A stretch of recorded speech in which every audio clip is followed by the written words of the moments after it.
दात आणि हिरड्या जिथे जॉईंट होतात तिथे माझा ब्रश 45 डिग्रीजमध्ये मी होल्ड करणार आहे आणि मी खाली त्याला स्कूप करणार आहे. एक स्कूप, दोन स्कूप आणि नंतर एकदा आणि दोनदा गोल फिरवणार आहे त्याला. 3-3 दातांच्या सेक्शन्समध्ये डिवाईड करा. मॅक्सिमम 2 ते 3 मिनिटांमध्ये छान ब्रशिंग होणार आहे. एखाद्या वेळेला रात्रीचं ब्रशिंग स्किप केलं तरी चालेल, बट रात्रीचं फ्लॉस स्किप करणं you cannot afford to do that. टूथपेस्टमध्ये मीठ असलं पाहिजे का? आता टूथपेस्टमध्ये असलं नसलं फार काही डिफरन्स, इट डझंट मेक फार डिफरन्स. कोणती टूथपेस्ट वापरायला हवी? कुठलाही ब्रँड स्पेसिफिक होण्यापेक्षा इन्ग्रेडियंट स्पेसिफिक असणं गरजेचं आहे. माझे दात सगळे हेल्दी आहेत तर माझ्या टूथपेस्टमध्ये फ्लोराईड कंटेंट असणं गरजेचं आहे. इलेक्ट्रिक की मॅन्युअल कोणता टूथब्रश निवडला पाहिजे?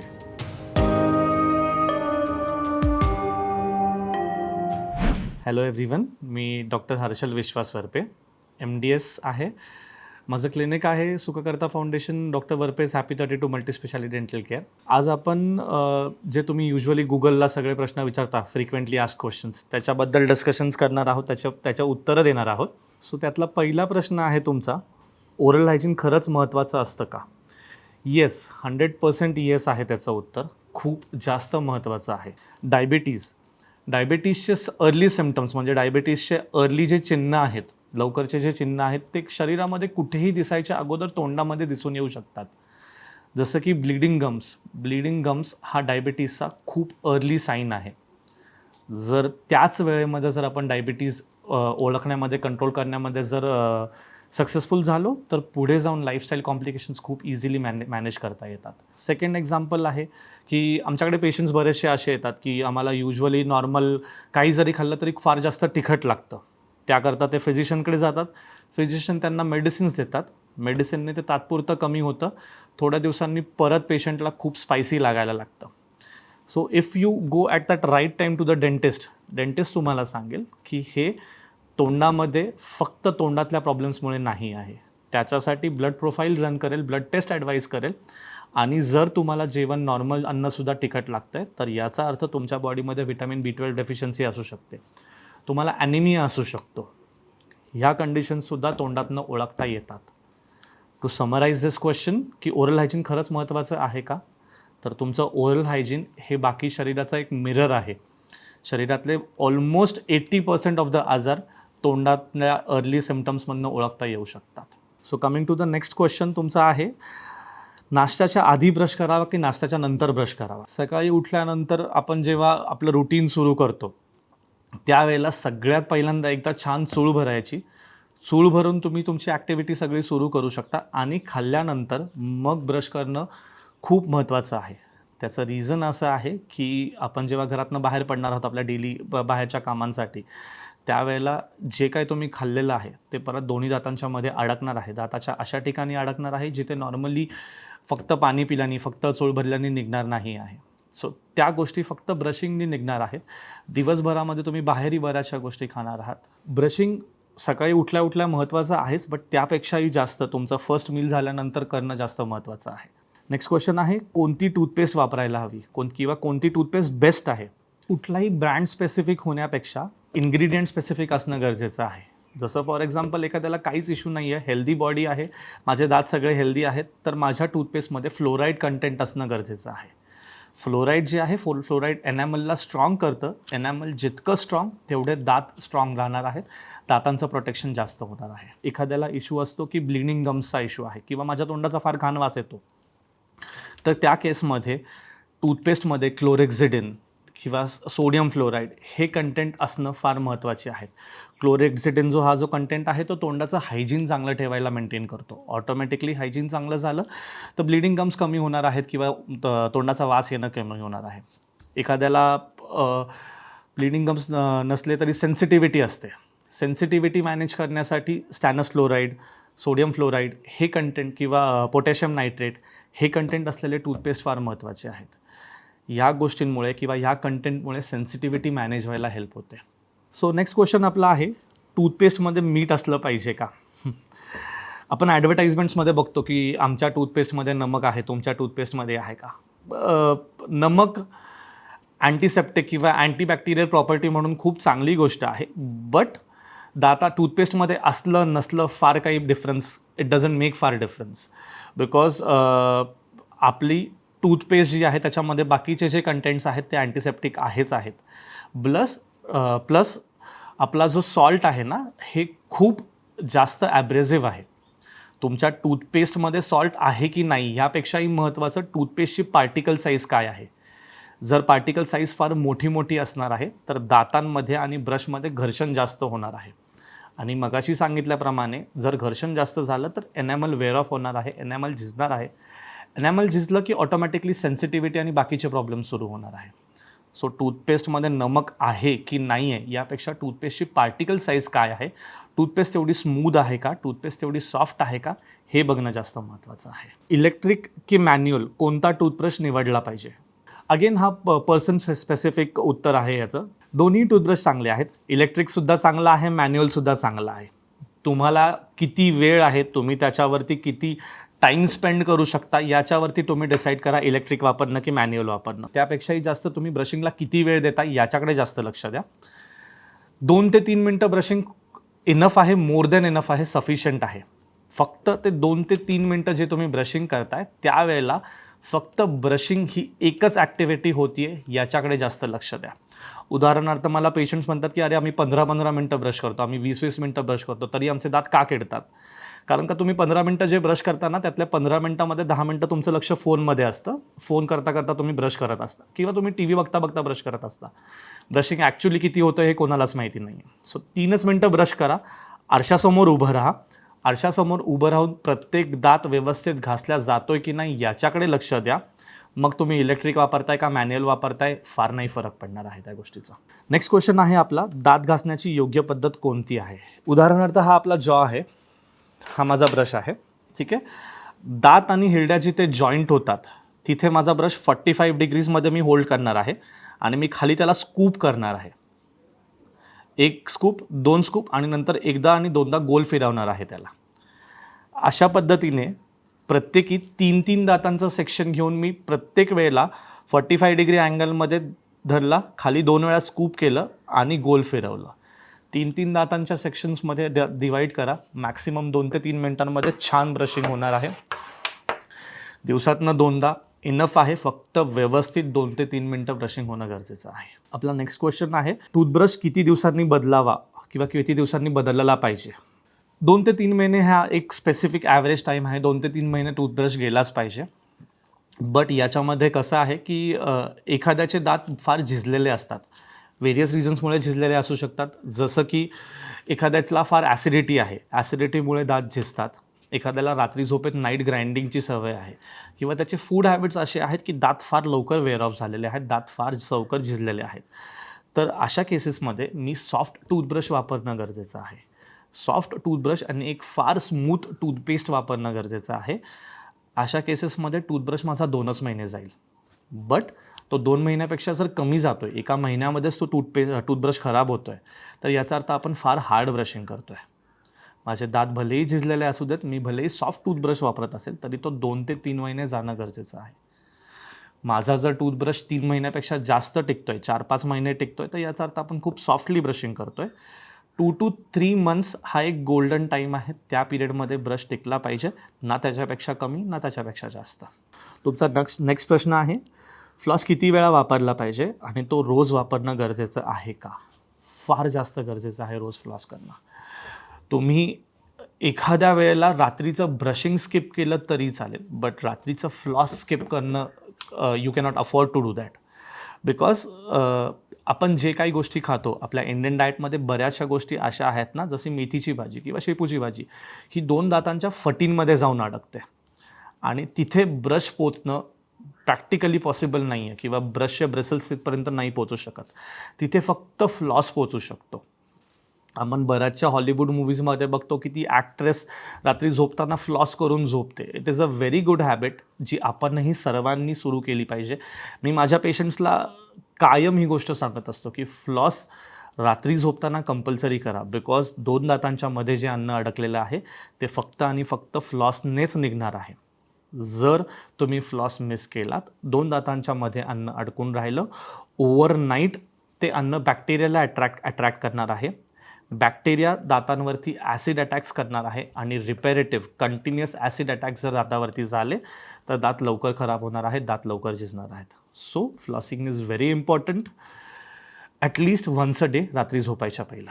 तर नेक्स्ट क्वेश्चन आहे की रोज माउथवॉश वापरणं इम्पॉर्टंट आहे का किंवा गरजेचं आहे का, आणि वापरलं तर मग कोणता माउथवॉश वापरावा? Not for everyone. प्रत्येकानेच रोज माउथवॉश वापरलं पाहिजे असं काहीच कंपल्शन नाही आहे. ज्यांना ओरल हायजीन इश्यूज आहेत, ज्यांना बॅड ब्रेथचा इश्यू आहे, ज्यांना ब्लिडिंग गम्सचा इश्यू आहे, त्यांनी वन्स अ डे माउथवॉश वापरायला काहीच हरकत नाही आहे. ते पण डायल्यूट करून माउथवॉश वापरायचं. आणि स्पेसिफिकली जर तुम्ही रोज माउथवॉश वापरताय तर it has to be alcohol free mouthwash, because alcohol free mouthwash तुमच्या तोंडाला ड्रायनेसपासून प्रिव्हेंट करतं. ड्रायनेसपासून प्रिव्हेंट झालं, सलायवाचा फ्लो चांगला राहिला की दात किडण्यापासून वाचणार आहेत, तोंडाचं हायजीन ऑटोमॅटिकली चांगलं मेंटेन राहणार आहे. सो जर ओरल हायजीन पुअर असेल तर everyday mouthwash is okay, but alcohol free mouthwash, आणि ते सुद्धा तुमच्या डेंटिस्टला कन्सल्ट केल्यानंतरच, बिकॉज कुठल्याही गोष्टीचं अतिप्रमाणात वापर झाल्यानंतर ते हानिकारक असू शकतं. नेक्स्ट क्वेश्चन आपला आहे, डेंटिस्टकडे किती वेळा जावं, किती वेळाने चेकअपसाठी गेलं पाहिजे? आफ्टर एव्हरी 6 मंथ्स एक रेग्युलर डेंटल चेकअप ठेवणं गरजेचं आहे, जर तुम्हाला काहीच डेंटल प्रॉब्लेम नाही आहेत तर. बट कुठल्याही प्रकारचा छोट्यातला छोटा प्रॉब्लेम जरी जाणवायला सुरुवात झाली तरी ॲज सून ॲज पॉसिबल डेंटिस्टकडे जाणं गरजेचं आहे. त्याचं सगळ्यात मोठं रिझन हे आहे की छोटासा प्रॉब्लेम जेव्हा आपण इग्नोर करतो तेव्हा तो नंतर मोठा प्रॉब्लेम झालेला असतो. आणि जेव्हा लोक युजली म्हणतात की अरे डेंटल ट्रीटमेंट्स फार पेनफुल आहेत किंवा फार खर्चिक आहेत, याच्यामध्ये ॲक्च्युली आपलीच चूक असते की आपण जेव्हा तो प्रॉब्लेम छोटा होता तेव्हा त्याच्याकडे दुर्लक्ष केलं. तो छोटा प्रॉब्लेम असताना जर तुम्ही डेंटिस्टकडे गेला असतात तर तो प्रॉब्लेम कदाचित 15 मिनिटांमध्ये सॉल्व्ह झाला असता आणि हार्डली कमीत कमी पैशांमध्ये सॉल्व्ह झाला असता. याचं सिम्पल एक्झाम्पलमध्ये म्हणजे तोंडामध्ये छोटीशी ब्लॅक कॅव्हिटी आहे जी मला रोज ब्रश करताना दिसती आहे, फक्त मला काहीच त्रास नाही आहे म्हणून मी दुर्लक्ष केलं. बट तीच छोटीशी ब्लॅक कॅव्हिटी किंवा ब्लॅक स्पॉट मी जर डेंटिस्टकडे जाऊन दाखवलं असतं तर डेंटिस्टने असेस केलं असतं त्याला फिलिंगची गरज आहे की नाही. जर फिलिंग करण्याची गरज असली असती तर हार्डली 15 to 20 मिनिट्सची फिलिंगची प्रोसिजर आहे आणि खूप कमी कॉस्ट करणारी प्रोसिजर आहे. बट हेच जर तुम्ही दुर्लक्ष केलं, ती छोटीशी एक ब्लॅक कॅव्हिटी किंवा ब्लॅक स्टेन एक मोठा खड्ड्यामध्ये रूपांतर व्हायला वेळ लागत नाही आणि मग ट्रीटमेंट फार जास्त एक्सपेन्सिव्ह आणि फार वेळ काढणारी झालेली असते. सो जर छोट्यातला छोटाही प्रॉब्लेम असेल तर ॲज सून ॲज पॉसिबल तुमच्या डेंटिस्टकडे जाणं रेकमेंडेड आहे. आणि काहीच प्रॉब्लेम नसेल तर at least twice in a year, that is once in 6 months जाऊन दाखवणं गरजेचं आहे. नेक्स्ट क्वेश्चन आहे, दातांमध्ये कॅव्हिटी होण्यापासून कसं थांबवायचं? मेक शुअर की तुम्ही कॉम्प्लेक्स कार्बोहायड्रेट्स घेणार आहात डाएटमध्ये. जेवणामध्ये जेव्हा आपण कॉम्प्लेक्स कार्बोहायड्रेट्स घेतो ना तेव्हा बॉडी सलायवा जास्त जनरेट करते. जेव्हा सलायवा जास्त जनरेट करते तेव्हा आपल्या सलायवामध्ये असे प्रॉपर्टीज असतात की ते कीडला आहे त्याच कंडिशनमध्ये आहे त्याच स्टेजमध्ये थांबवू शकते. सो कॉम्प्लेक्स कार्बोहायड्रेट्स तुम्ही घेतल्यानंतर ऑटोमॅटिक कीड आहे त्या स्टेजमध्ये थांबवू शकते किंवा कीड लागण्यापासून वाचवू शकतं. प्लस तुम्हाला गोड खायचं आहे, जे काही खाणार आहात, तुम्हाला जे काही गोड खायचं आहे, शुगर क्रेविंग्स होत आहेत, जे काही खायचं आहे हे जेवणाच्या ताटामध्येच असू देत.